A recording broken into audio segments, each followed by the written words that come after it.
Hi, and welcome to another Closer Look. This is an ongoing YouTube series where I take a closer look at some of the model kits that I've built or Lego sets. I've done everything from, uh, speeding up footage of me taking apart a Lego set to working on some water transfers and dry transfers to just like we're doing here, do a follow-up video to a video that I did previously. In the show description, there will be a link to the kit bashing announcement where I talked about the project that I will be doing. This is the results of that kit bash project. We took the Gundam Baratos Lupus Rex from Iron Blood Orphans and the Grimgard mobile suit from Iron Blood Orphans. We combined it together with a few components from another kit, which I will talk about soon, and now we have the Gundam Shax. The Gundam Shax does stand up. Watch it. It won't. It does stand up. It is mobile. I have not. I don't have it holding the Lupus Rex big old sword because that will cause it to fall without a stand. But without a stand, in this current state, it does hold its own. Uh, so what are components here? So anything you see that's a maroon color, that is from the Grimgard. So that is the part of the skirt, the front and back armor of the skirt, the head, the arms, the shields components there. The legs are all from the Lupus Rex. The shoulders are from the Lupus Rex. The chest is Lupus Rex. And then the waist and chest part here are a combination of the two. I took elements from both and actually hot glued them together. I tried to use liquid cement, was not structurally sound enough to hold all the weight of the chest, so I ended up using hot glue. And then I went after the fact, one of the reasons why I'm doing this video, if I remove this component there, you'll get a better sense here that this area right here, I can't really digitally zoom, so I'm going to lift this up, unfortunately.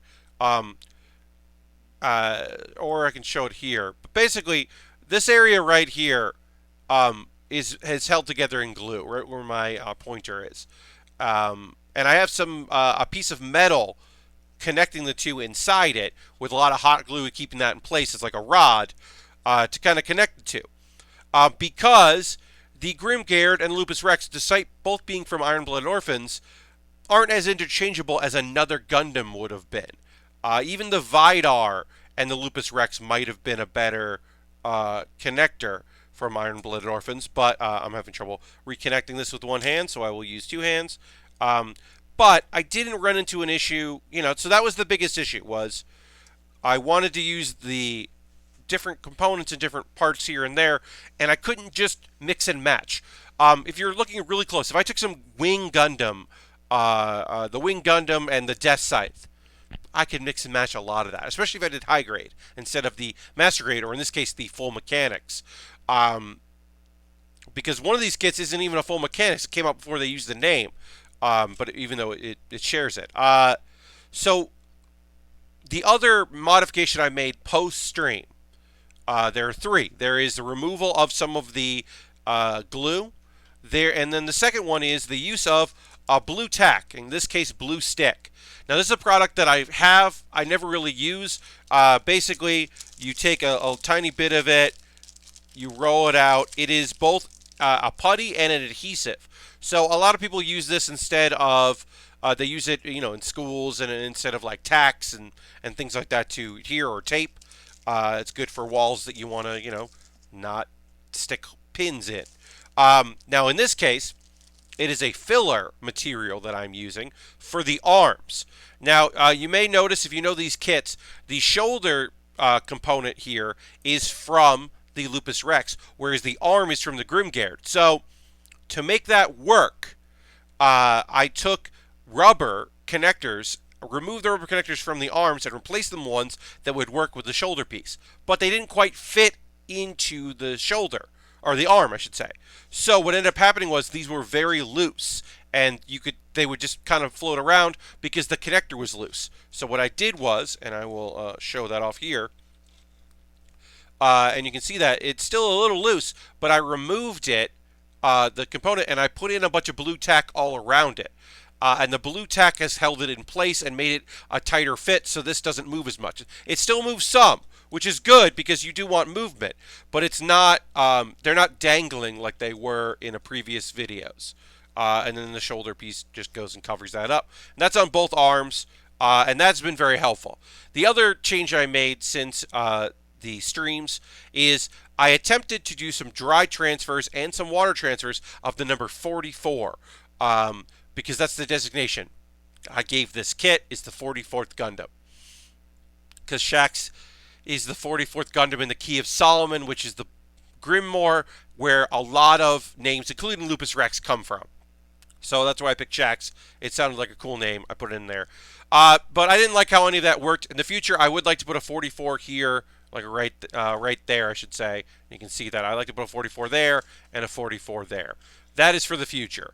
Hey, Pat, what's up with these arms? What's up with these rockets? So, if you've seen my build of the Gundam Thunderbolt Zaku 2, which I will say now is the Psycho Zaku, and then we won't say that again. We'll call it Zaku 2. I do not appreciate the name, so I won't use it. I took the arms and some of the rockets off that kit because I don't really like that kit that much. It came together really well. I just don't like the kit. But these arms were kind of wasted on it. So now our Shax has kind of like Doc Ock arms, which can hold the swords. And these swords are normally in the shield or being held. But I like the idea that this kit has a giant heavy sword and then also has arms that have swords. And I just that's great and very unique. I am still not sold on the teal stickers here. They do match the teal of the eyes, but I'm still not sold on it. Changes I would make. I would add the 44. I'd figure out a way to put 44 on the shields, the shield arms. I would do that. The other thing that I would do, I very much love all of the gray skeletal work on this kit. This kit does feel like a mismatch. I would paint the blue pieces here on the shoulder. I can turn that so you can see that better. The blue pieces here on the shoulder and the blue on the chest, I would paint those this same black brownish color.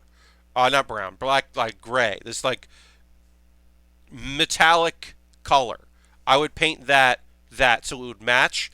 I do not like the blue. I like there's two pieces of blue. I like it better, but I do not like the blue in this kit. And the same reason why our legs are bare, because there was red here, which feels very like that red that you think of when you think of a main Gundam, like the Lupus Rex. But it didn't feel right, especially with the maroon, which I really like. So that went away. I'd also figure out something to do with the hands. The hands right now do not have any armor on them, and it again adds to the this kit. This was like they had to build something kind of style with this kit, but it overall it feels a little naked there. But I wanted to have the arms so that it could hold this big old sword. And also the Lupus Rex has some elements that feel kind of monstrous or demon-like or animal-like, especially with the legs. And so it felt right to balance that with the arms. Or the hands, I should say. Overall, first ever kit bashing project. Would I do this again? Yes. Would I buy complete kits to then take apart instead of taking elements from a built kit and then an unbuilt kit? Yeah, I would probably do that. I'd probably start from scratch with 2 kits. I might try to recreate a kit bash project that someone else has done, perhaps. Or I would definitely do, like I said, I would take 2 Gundam Wing high grades. 2 things from Gundam Wing. Not necessarily the Wing Gundam. But I would take 2 and combine them and make something new out of that. I would go for much closer kits. Or 2 Iron Blooded Orphan kits that are basically the same skeletal-wise.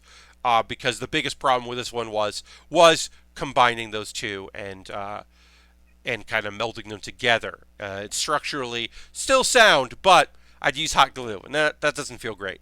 Using blue tack, totally fine with me, but the glue felt like I wasn't cheating, but it didn't feel exactly what I would have liked. So that's a closer look on this now completely designed kit. Again, I may in the future actually tackle painting, but you know me. I'm not going to paint. We both know I'm never going to paint this. But maybe someday it'll get painted. I don't know. But that's it for this closer look. If you have ideas of what you'd like to see me do, like, hey, do more transfers, hey, take a look at, do another compare and contrast video, leave a comment below. As always, please watch my streams, watch the archives on YouTube, and thanks so much for watching this. I'll see you on the next Closer Look. Bye-bye.